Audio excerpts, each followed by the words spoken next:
ودي صينية الفراخ بالخضار على طريقتي، لذيذة جدا ومشبعة. بعملها بطريقة صحية بتبقى خفيفة قوي. اسمعوا القرمشة رهيبة، الفراخ مقرمشة والخضار دايب، بجد روعة تفتح النفس ولذيذة ومشبعة قوي. طبعا باخد جنبها طبق سلطة لان انا ما باكلش، انتوا عارفين، لا عيش ولا رز ولا مكرونة. الخضار دايب ازاي، بجد يفتح النفس. انا ما بحبش الدايت اللي هو التقليدي اللي يبقى الحاجه مشويه مع سوتيه، بحس ان انا ما شبعتش. لكن بطريقه الاكل العادي بتاعنا بحس انه مشبع قوي. تعالوا نعمله مع بعض. في صينيه على نار اللي انا هشوح فيها الفراخ، هنزل فيها بمعلقه سمنه وزيت زيتون وهشوح الفراخ. طبعا الفراخ انا متبلاها واكتب لكم التتبيله كلها تحت.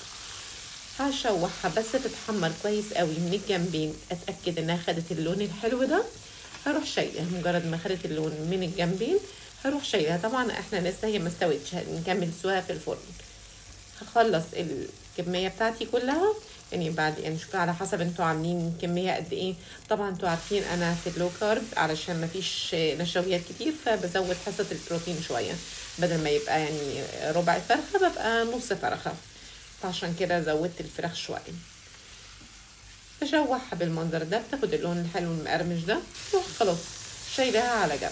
ما بتاخدش وقت، يدوبك بس النار بتكون عاليه والسمنه والزيت بيكونوا سخنوا، علشان انا عايزاها تاخد الصدمه دي. طبعا ما تنزلش ميه خالص. اول ما احمر الكميه هنزل بمعلقه سمنه وزيت زيتون برضه صغيرين، وهكرمل البصل. دول بصلتين كبار على حسب كل فرخيه، يا بصلايه كبيره يا 2 صغيرين.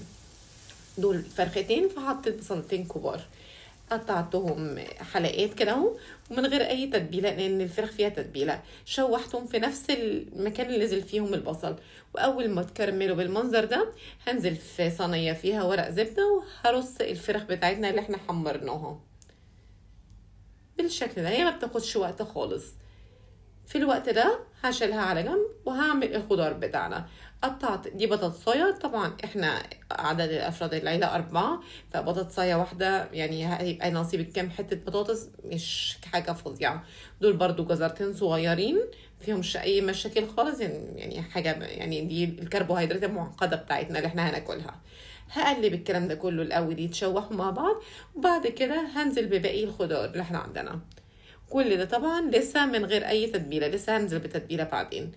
هقلب الكلام ده كله. طبعا هم اوريدي من الصينيه واخده ريحه الفراخ والتوابل، ده ريحه حلوه.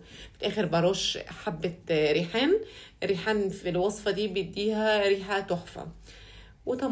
طماطميه واحده مقطعها، وطبعا كنت حاطه كام فص توم نسيت اقول لكم عليهم. قلبت الكلام ده كله وحطيت مكعب مرقه وده اختياري، والصلصه ده 4 معالق صلصه. وبقلب كل الكلام ده مع بعضه. دلوقتي مش قادره اقول لكم ريحه رهيبه بجد تفتح النفس، تحفه. هنزل بعد كده بالخضار ده كله بقى، هسويه فوق الفراخ بتاعتنا بالشكل ده. شوف الالوان بجد، اصلا الصينيه بجد شكلها يفتح النفس من غير ما تستوي، لسه ما استوتش اصلا.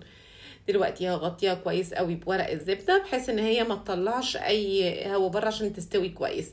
هقفل عليها كده من كل الجناب، واقفل عليها بالورق الفويل، وهدخلها الفرن. هتاخد حوالي ساعه بالظبط.